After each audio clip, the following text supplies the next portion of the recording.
Alright. I know what you're thinking. You saw the title of the video. You're going, what the heck? You said this wouldn't be a Mumbo Jumbo self-building bridge. And that looks exactly like the Mumbo Jumbo self-building bridge that you made. Well, fret not. This is not what I'm going to be showcasing in this video. This is. And I went from watching his videos and being extremely inspired and not really understanding what's going on to making my own designs and understanding and even innovating some new things for self-building bridges. And honestly, my goal with this video is not really to get a bunch of views or anything like that. I kind of just want to spread the joy that I got from watching Mumbo's videos with self-building bridges, and if someone can get the same joy that I did, then job done. Alright, so now I'm going to start showing off the redstone behind these flying machines right here, and how a big old self-building bridge just manifests into the middle of the air. And that starts with this. This is a little timed flying machine. This flying machine knows where it is based on how many snowballs you put in, and then you throw a snowball at this target block, and it is able to go a specific amount forward. The reason why I opted for this as opposed to a fully automatic flying machine and fully automatic self-building bridge is because the way that I get more spaced apart designs in this, and not that I don't like a good alternating wobble, you can kind of see that in many parts throughout the design, but in order to get more spaced apart designs, I used these piston chains, and after the third redstone block, you can kind of see that it locks out right there and is able to do what it needs to do. And then after it does that, you can get it up and going again. And the reason why I opted to do that as opposed to a fully automatic design is because it ends up being a lot more complicated. And that would be right here. This is the fully automatic way of how you would still have these spaced out designs like that. And it does this by having a very slow flying machine stop and start a much faster flying machine. And this does work, but that being said, you can't use the same thing to get different variations of length. So like, if I wanted this to stop and start this faster or slower, I would then need to have a different timing mechanism of this. I would have to play around with it a lot more. And then furthermore, another problem with this is that this is not just stopping and starting. This is stopping and starting, and then on top of that, starting a piston chain that pushes stuff around and does stuff, and then retracts. So you end up needing more than just a stopping and starting. You'd end up needing a lot more redstone pulses, and it just kind of ends up making for a pretty big headache, especially when you have to repeatedly do that over and over again. And then there's really only a, like, you can only tell if it will break the entire thing that you've made after you've already tried it and broken it. So that's kind of why I've opted for a much different design and a much simpler design with the dispenser with snowballs. I actually saw this from a different YouTuber, and it works really well. But as far as what this piston chain over here does is if you activate this target block, it sends that out, which is always satisfying to watch, by the way. And what that does is it pushes all of these blocks right here down, and then from there, these pistons are able to pull and push and move them around and shape them to what I want them to be. And And obviously, this is not the final design. There are more flying machines to come after this that will pretty this up and do more interesting stuff. But that kind of about sums it up for this flying machine. It makes a flat platform right here, and then a checkered cobblestone pattern gets pushed into the ground, pushes these down, and then it moves it into this shape afterwards. And you end up with this kind of like curvy design on the side afterwards, which I really like. And another thing that I really like about this first flying machine is this right here, because you'll notice here the observer and the piston. Here, I'll actually get this moving, that way you can see it in action. The piston and the observer for this are grouped separately in the flying machine, which is really cool, because this piston ends up getting moved back before the observer, and then after the observer moves, then it moves this part forward, which then, because this piston is also moving before the observer, it moves with the honey block as opposed to the slime block. Then after this one pulls, it pulls the observer that then activates the piston that already got moved. And it's so interesting. And I'm so surprised that I didn't need a tutorial to figure this out, and that I was able to do this when I was just starting at Redstone. It's just so interesting to me. You might even say that it's quite simple, really. Who am I kidding? No, it's not. But it is very interesting. And that's how you get these all pushed down, and then now you can see this starting to push, pull, and move it into place.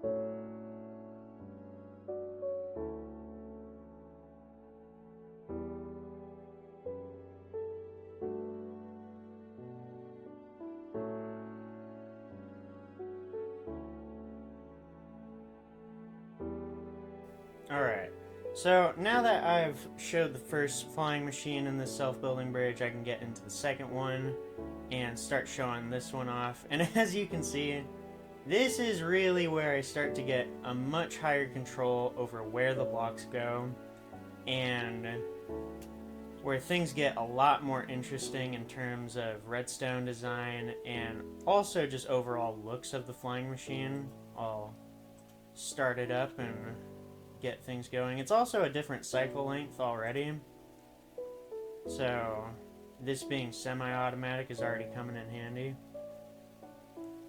And I'll just get this one into gear. This is the second flying machine, and from here it starts to really look like a pathway, in my opinion. You start to get a lot more design, a lot more interesting stuff going on, and also a little bit more visual glitches with how much moving parts there are. But at this point, it just really starts to feel like a pathway, in my opinion. I feel like you don't have to squint and take my word for it. You can actually kind of see it and be like, oh, it looks nice, you know? Got some cool stuff going on here.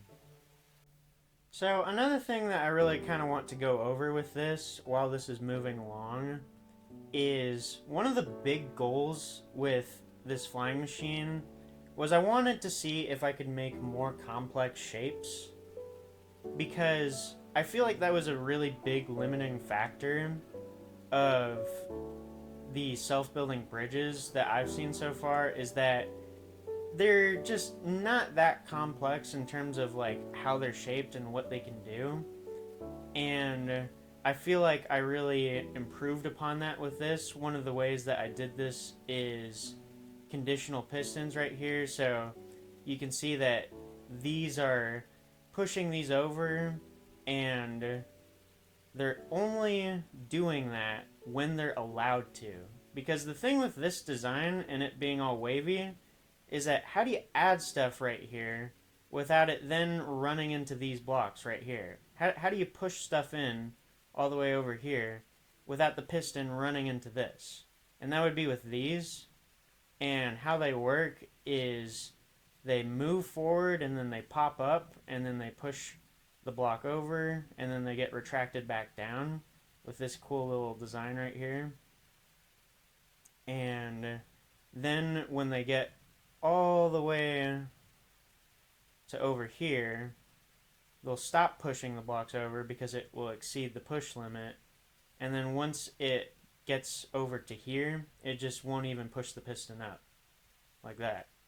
And I feel like that's really cool and a useful tool.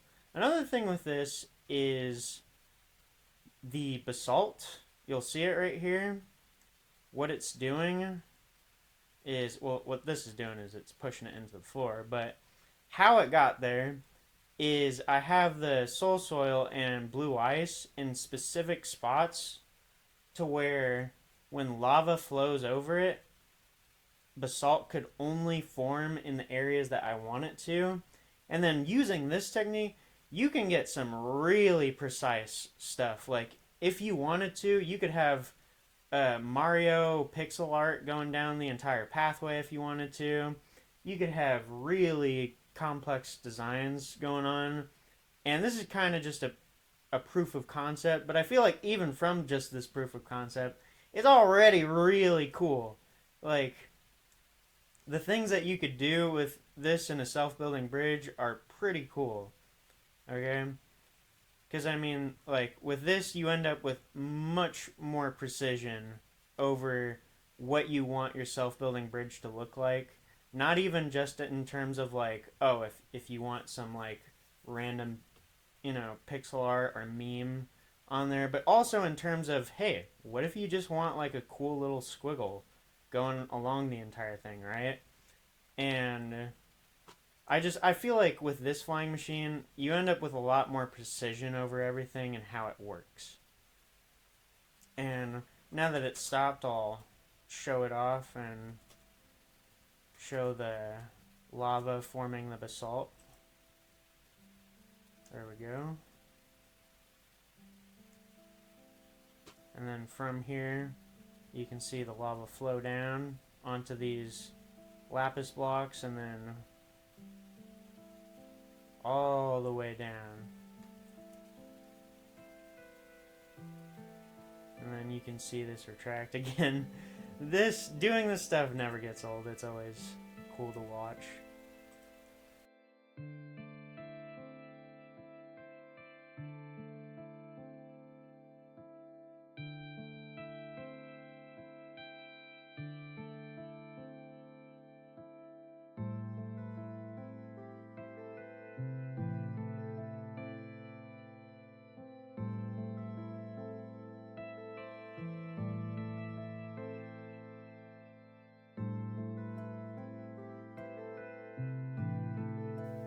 Alright, so right now we're at both the flying machine number 4 and flying machine number 3, and as you can see, this is where things really start to get crazy with what I've added on to what's possible, and that being pillars.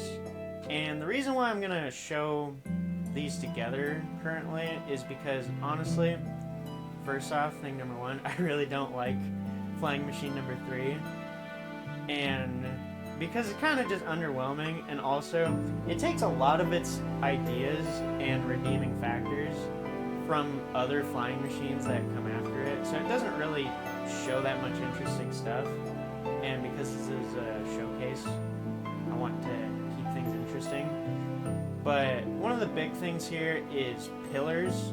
This is a huge thing that I really wanted to add to self-building bridges, because without pillars, it honestly ends up feeling like a pathway, and now that they're in there, it ends up making this feel a lot more like a bridge, and I really like that.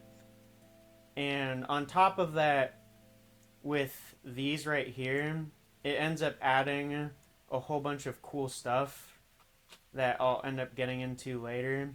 But for the time being, I'll just give a quick demonstration of the third flying machine. That way I can move on to the better ones. But this one actually broke at one point, and I had to remake the whole thing, which is super annoying. It is very frustrating, and that was when I started to be much better at actually making an extra save file and copies of the world as opposed to just brushing that off. Like, I actually prioritize that now after this broke. But yeah, and this ends up just kind of being underwhelming for a number of reasons. First of all, I think a big part of why this ends up being my least favorite of the flying machines in the self-building bridge is that it honestly kind of ends up looking worse after this flying machine has done its thing. Like, you can see here, right here with this, it looks like a really cool pathway. And then afterwards, you're just kind of left going, what the heck is going on? Like, what's all this weird, random, spiky stuff? What's this stuff doing right here? Like, what is that? Like, why is there a random floating blocks right there? I mean, I guess the one redeeming factor of this being that this is where I start to get a better grasp of the piston chain and the flying redstone wiring and making it a lot more efficient with this design right here. But that's not really that interesting, in my opinion. I feel like that's just kind of a quality of life thing.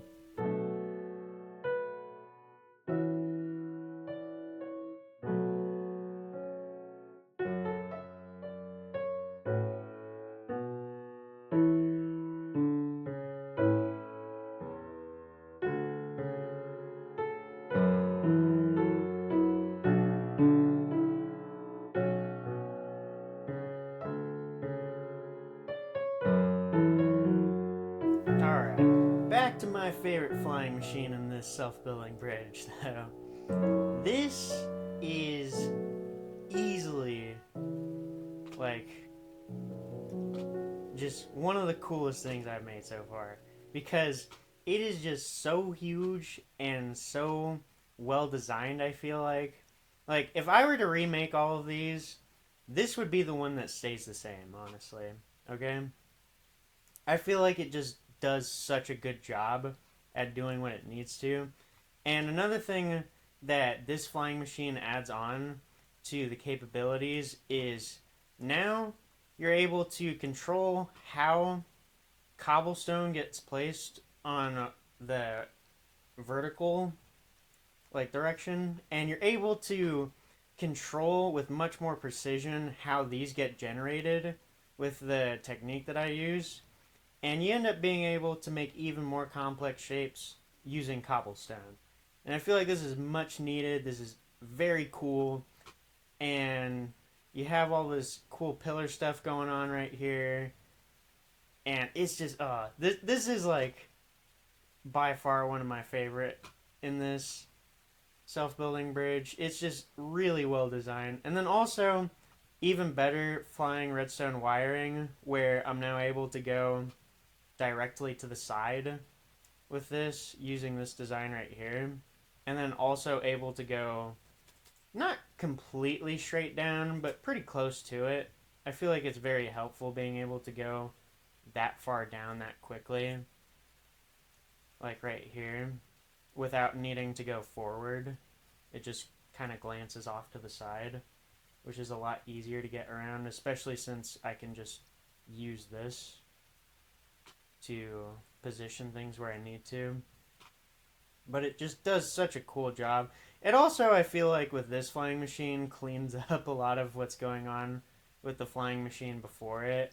It's able to make a lot of it make sense. You kind of understand what's going on now with these. They're wrapping around it, making some cool designs with it. And it also makes these one wide pillars make a lot more sense. You're like, okay, I kind of understand what's going on here.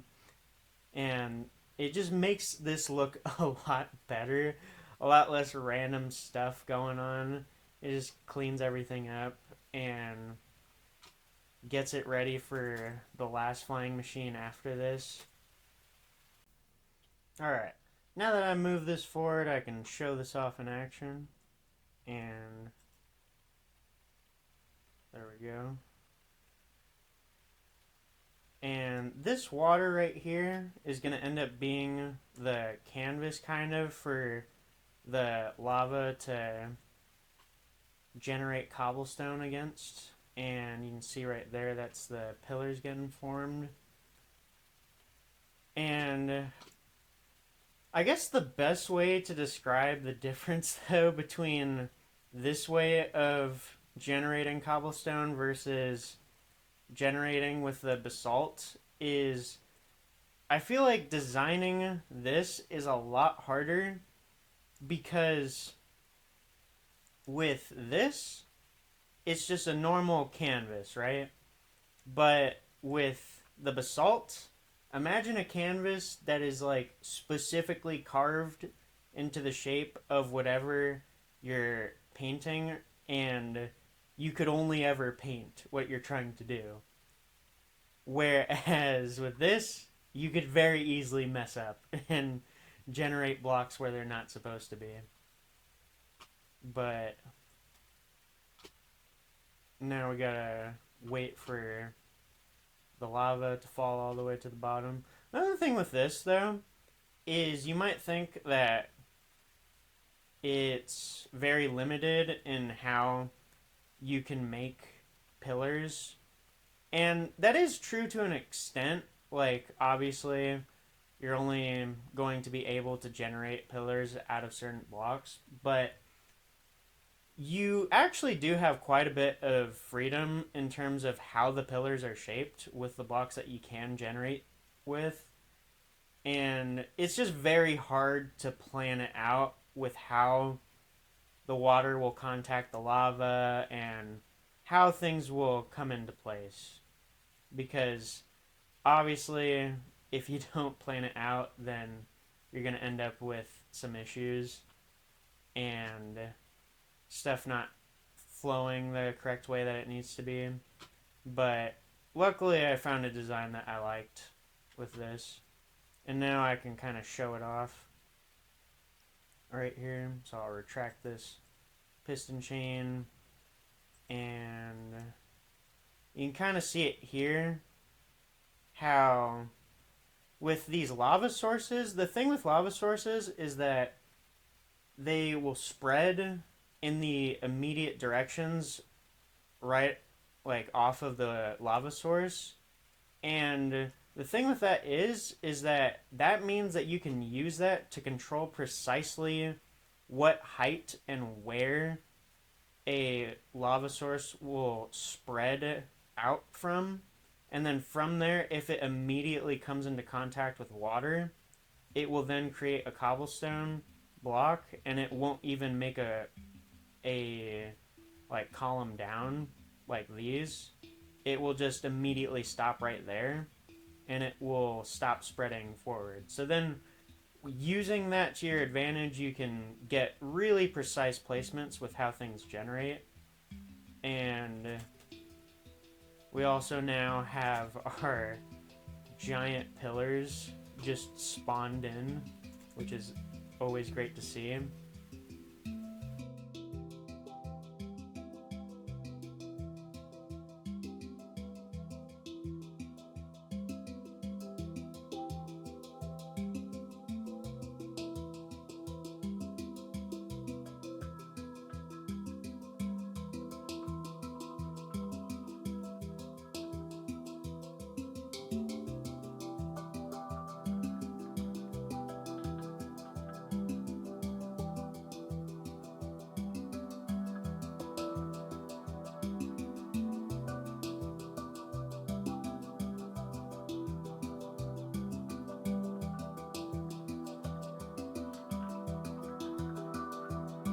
Alright, we are now at the final flying machine out of this self-building bridge, and honestly, while the redstone did take a hit because I was starting to get really tired and just running on fumes towards the end of this, I would say that this is still ends up being one of the more satisfying to watch run, because this is where it really just finishes up everything off and makes the look complete.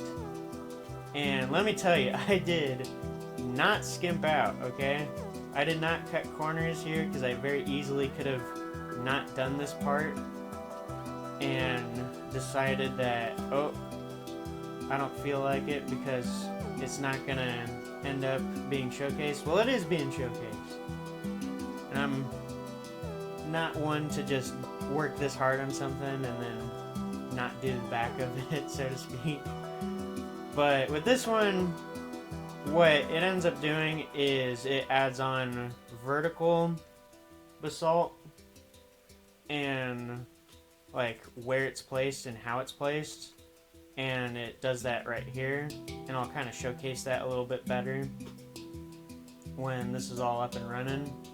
But the way that this one works is a lot less complicated in terms of where the lava starts at, because honestly it kind of just covers the whole thing in lava, so it's a lot less precise in that term. But because it's basalt, and basalt will only ever be generated on soul soil and next to blue ice, you don't have to worry about where the lava sources start at, only whether or not they can get there. Real quick before I show all of the lava casting in action, I kind of want to show this because I stopped it midway while it was moving. That way I could kind of better explain how this works. And when this lava flows all the way through down this, the way that this works for the vertical basalt is it takes this 3D shape, because when you zoom out, then it will look like that. But obviously in this direction, the blocks are not in the correct spot, but they are in the correct Y place and the correct, I don't know if it's X or Z based on orientation, but they're correct in this direction, just not this direction. So after that, when the lava goes through and forms all the basalt, what happens is that these pistons kind of just push everything all up against this. With this, it definitely ends up taking a lot of like 4D planning of like, oh, it might not break at this point, but something right here might crash into something over here, and then yeah, it's just a whole bunch of planning, and like, oh, where will the blocks be later on, and how will they interact then? But this is how this works, is it just pushes all of these blocks and it ends up flattening it and making it look like over there. Right now it's kind of in the diagonal spot. You can see some of these right here are yet to be flattened, but you can kind of line them up with where they were over there and see that that's how they got formed, and then this is how they're getting moved into place. And just kind of wanted to show that off just in case that was a little unclear.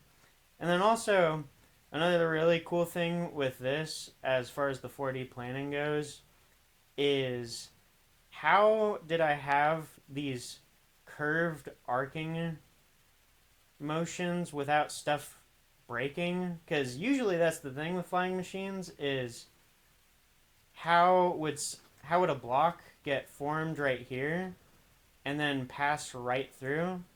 Well, I've strategically made it so that there's no sticky blocks around where any of the blocks are placed. So the really cool part about this flying machine is it just phases through and it just goes right through these blocks, which looks so bizarre. But sadly I can't really showcase it because of all the visual glitches of such a big flying machine moving about. And then you also have this stuff right here moving the inside part out of the way, and the same thing happens over here. You can see the full finished part of this, but that's how this gets made, is it has the blocks in the correct Y level, and then correct spot for where it is in this direction, but not in this direction. That way you can actually have it so that the lava reaches all of these spots and flows down. Alright, so now that this is finished moving forward, I can show the lava casting off and show you how it flows and all that good stuff. Here we go. Yeah, rip any villages that are underneath this bridge. They will not last. But anyway, yeah. Essentially, this just covers the whole thing in lava. And you can see here, it just flows through bit by bit onto the next little piece.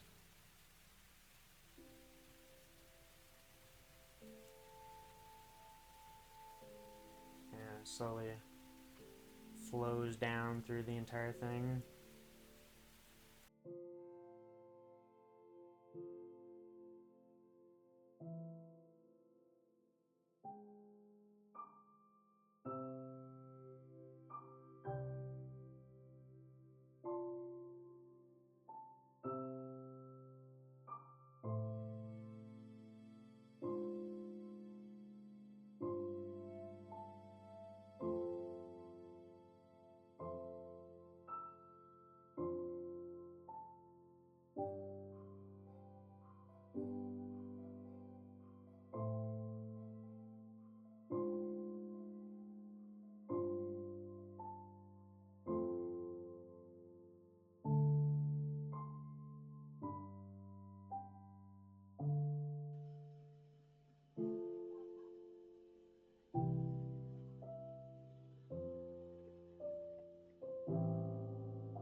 So now that we're at the end of the self-building bridge, I know what you're thinking.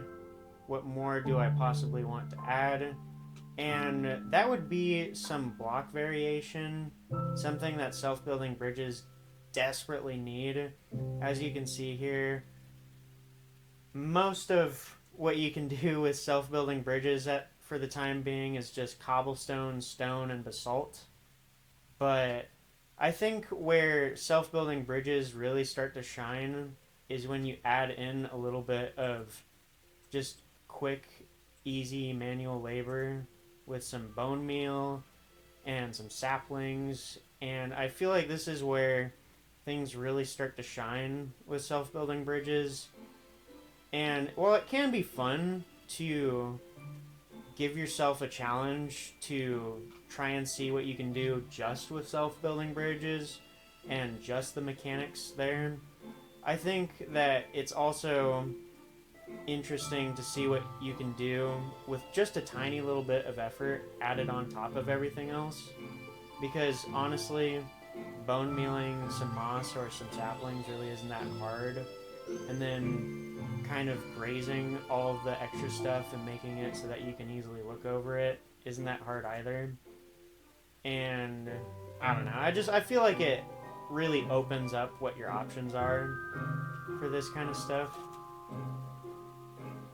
And it's obviously completely up to you whether or not you want to add stuff. I also have a ice highway right here that added in with a frostwalker boots and the armor stands. Another thing that can be done is decorating the underside of this, obviously, with some quick lighting or maybe some glowberries or amethyst buds or spore blossoms or dripstone. And it's just those little things that really add some detail. Or maybe you just want to do a simple spam. This looks kind of cool too. especially if you're on a boat and just going along the entire thing. And I don't know. I feel like just doing simple stuff like this, even if it's a really lazy spam, it does add a lot of life and it makes it feel like a much more detailed build that really elevates everything. Especially when you get stuff like cherry trees and you get the particle effects going off, and it just feels so cozy. You get what I mean? I don't know. But I actually discovered a lot of things along the way of making this, a lot of which actually couldn't be included in this video, just simply because of how many there are. And I'll probably end up having to make some more videos about all the stuff that I've discovered or made or found interesting. And yeah, here's right over here is even like a weathered kind of look where it looks like this has started to break and erode and wear down. But really just kind of depends on what you want to do with it. I feel like this is very interesting stuff. This about wraps up the end of the video. And yeah, I feel like what I've done so far with self-building bridges is really, really cool. So let me know if you got the same joy that I did watching Mumbo's videos. Bye.